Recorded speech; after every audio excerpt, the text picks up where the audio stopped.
Hello नमस्कार, मैं Vijay Kumar Poonia VKP time news से। मैं हूँ स्टेम यूजीसी बिल्डिंग के अंदर आईटीओ में, और यहाँ पे जो है स्टूडेंट बैठे हुए जो इलाहाबाद यूनिवर्सिटी से आए हैं, प्रोटेस्ट कर रहे हैं। 400% की जो फीस वृद्धि हुई है और काफ़ी महीनों से ये प्रोटेस्ट कर रहे हैं। आज ये दिल्ली के अंदर है यूजीसी के अंदर, तो यहाँ पे बात करते हैं उनसे। सर, आपकी जो टी शर्ट पे लिखे, पहले तो आप ये बताएं क्या लिखा है, आप यहाँ पे क्यों आए बताएं। देखिए, इलाहाबाद विश्वविद्यालय में अघोषित आपातकाल चल रहा है। अन्याय के खिलाफ आवाज उठाना गुनाह है। जिस तरीके से मेरे साथ ज्यादती की गई, मेरा दाखिला कैंसिल कर दिया गया मेरिट में आने के बावजूद, मेरा सिर्फ इतना ही कसूर है कि मैं 880 दिनों से छात्र संघ बहाली, कुलपति की अवैध नियुक्ति के खिलाफ प्रोटेस्ट कर रहा हूँ। 880 दिनों से 880 दिनों से। और आप ने क्या किया सर इसके खिलाफ आप प्रोटेस्ट कर रहे हो? कुलपति की नियुक्ति अवैध है। किसी भी सेंट्रल यूनिवर्सिटी के कुलपति बनने के लिए प्रोफेसरशिप 10 साल का अनुभव होना चाहिए, लेकिन सेंट्रल यूनिवर्सिटी जो कुलपति है उनका 9 वर्ष 4 माह 25 दिन ही हो रहा था। उसके बावजूद भी इनको कृपा पात्र से, बीजेपी की कृपा पात्र से इनको सेंट्रल यूनिवर्सिटी का कुलपति बनाती है। आपको कैसे लगता है कि बीजेपी ने कृपा की उन पे उसको बनाने के लिए? जगह जगह इस समय नागपुर से तय हो रहे हैं कि किसको बीसी बनना है। जगह जगह आरएसएस के लोग बैठे हुए हैं।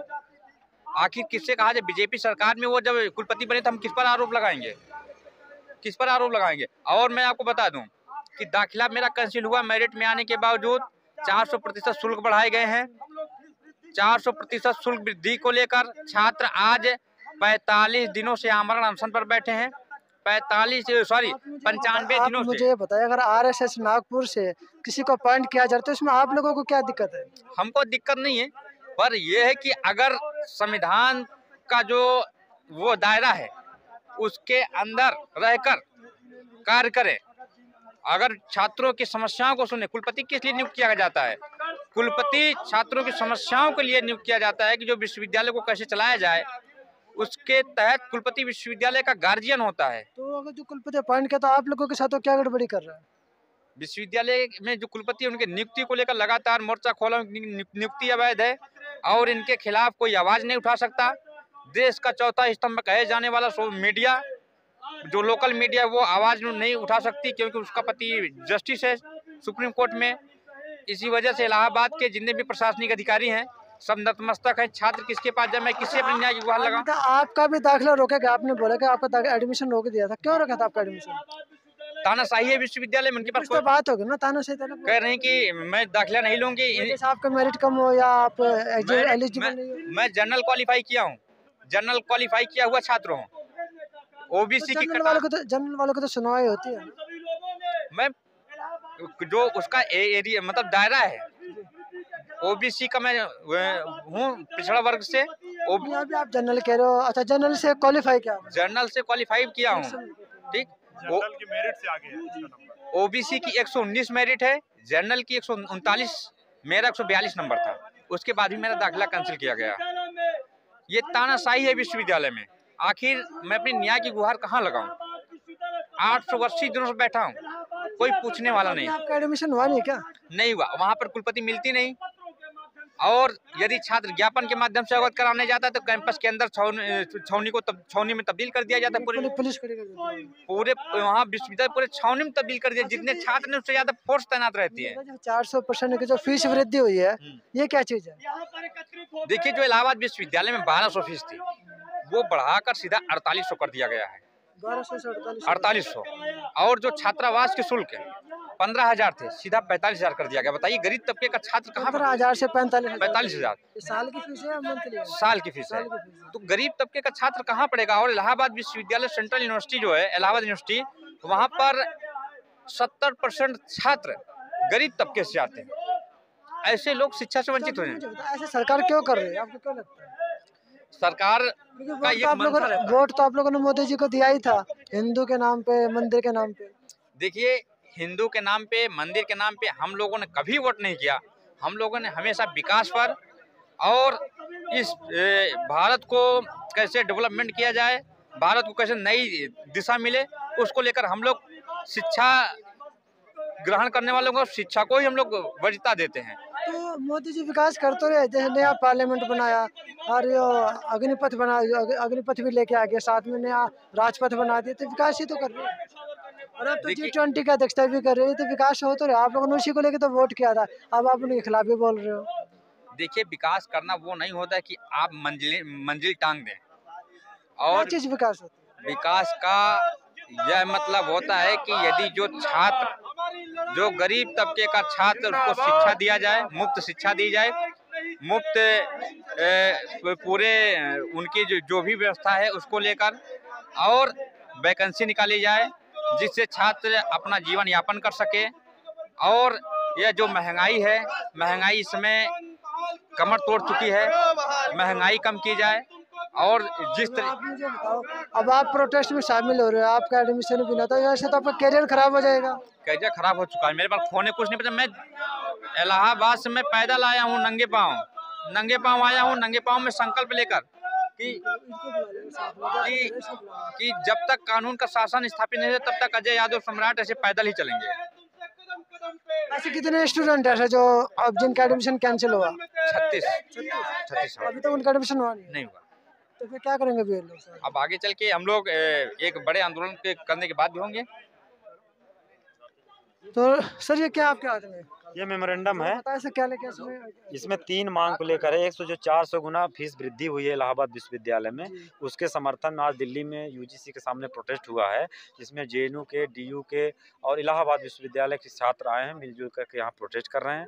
दूसरा कि जो वहाँ वाइस चांसलर की नियुक्ति है, उस नियुक्ति में जो है बहुत बड़ा धांधली है, अवैध नियुक्ति है, उसका भी सवाल यहाँ रखा गया। तो हम लोग अभी गए थे सेक्रेटेरिएट से। क्या बोले उन्होंने कहा कि उन्होंने आश्वासन दिया है कि हम इसकी जाँच कराएंगे। कब तक करा देंगे?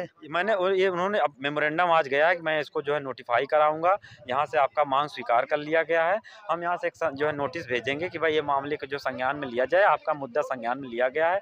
हम लोगों ने कहा कि आप एक जांच बिठा करके आप देख लीजिए, अवैध नियुक्ति उनको बर्खास्त करिए, और पूरा रिकॉर्ड है उनका 10 साल प्रोफेसरशिप जो एक्सपीरियंस होना चाहिए वो नहीं है, और ऑन रिकॉर्ड है। इसलिए जो है एक तीसरा एक मुद्दा था कि जो छात्रों का दाखिला है उसमें 16 लोगों को जो है दाखिला नहीं दिया जा रहा है, जबकि वो मेरिट में हैं।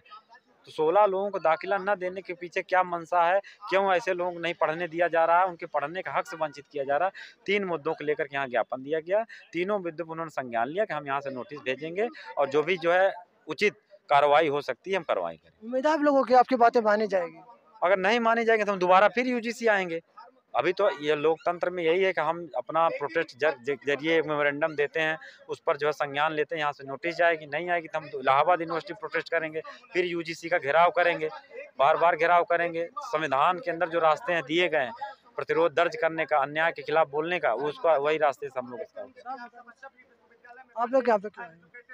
हम लोग दरअसल मैं यही दिल्ली रहता हूँ, इलाहाबाद यूनिवर्सिटी के जो स्टूडेंट्स हैं, मतलब जो उनकी मांगे हैं कि 400 गुना जो फीस वृद्धि हुई है, हाँ इसको वापस लिया जाए। जो अवैध नियुक्ति हुई है कुलपति की, वो उसको हटाया जाए। और तीसरा जो मुद्दा है कि जो स्टूडेंट जो मेरिट में होने के बावजूद भी उनको एडमिशन नहीं दिया जा रहा है, तो उनको एडमिशन दिया जाए। तो आप ये बताओ मुझे, आपको ऐसा लगे क्यों लगता है कि ये सरकार ऐसा क्यों कर रही है, क्या रीजन है? देखिए सरकार तो लगातार, मैं 2000 कुछ तो लगता होगा ना? मैं 2014 से देख रहा हूँ, 2013 मैं वर्धा से पीएचडी हूँ, ठीक है, और लगातार देख रहा हूँ कि जब से ये सरकार बनी है, बीजेपी की सरकार बनी है, तो इसने लगातार फंड कट किया है। फंड कट करने के बाद फेलोशिप कट किया है, फेलोशिप कट करने के बाद जो एमफिल पीएचडी की सीट होती हैं उनको कट किया है। मतलब लगातार cut cut cut cut cut.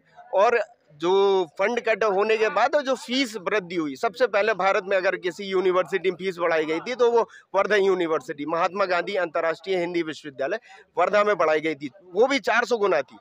उसके लिए भी हम लड़ने के बाद वो फी हाइक वापस लिया गया, और हमें पूरी उम्मीद है कि इलाहाबाद में भी वो फी हाइक वापस लिया जाएगा।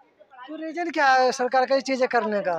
देखिए क्या चाहती है सरकार? सरकार चाहती है कि शिक्षा का जो है प्राइवेटाइजेशन हो। जैसे हम देख रहे हैं ना, LIC, गेल, सेल, तमाम जो भी जो पब्लिक सेक्टर्स के उपक्रम हैं उनको प्राइवेट किया जा रहा है, ताकि सरकार को उनसे मतलब मुनाफा तो नहीं बोल सकते, मुनाफे के लिए तो देखिए सरकार कोई बिजनेस करने के लिए नहीं बनी है, ठीक है, कि वो मुनाफा और नफा नुकसान देखे। सरकार को ज़्यादा से ज़्यादा अपनी जनता को रोजगार देना, उसको स्वास्थ्य सुविधाएं देना, उसको शिक्षा देना ये सरकार का अधिकार होता है, ये सरकार के कर्तव्य होते हैं। तो इन पे ध्यान देना चाहिए। सरकार इसके लिए नहीं है कि भाई सरकारी चीज़ों को बेच के। और NEP 2020 को कैसे देखते हो? NEP देखिए, जो न्यू एजुकेशन पॉलिसी है वो मतलब जो पुरानी हमारी शिक्षा व्यवस्था थी उससे बहुत मतलब उसको बेहतर नहीं मान रहे हैं हम लोग, ठीक है, क्योंकि उसमें कई खामियां हैं। उसमें जो गरीब तबके क्या खामियां लगते हैं तो? हाँ, उसमें जो देखिए, एक तो इसका शिक्षा का जो प्राइवेटाइजेशन हो रहा है, ठीक है। अब प्राइवेट होने से तो प्राइवेटाइजेशन के सपोर्ट में या उसके अपोजिशन में?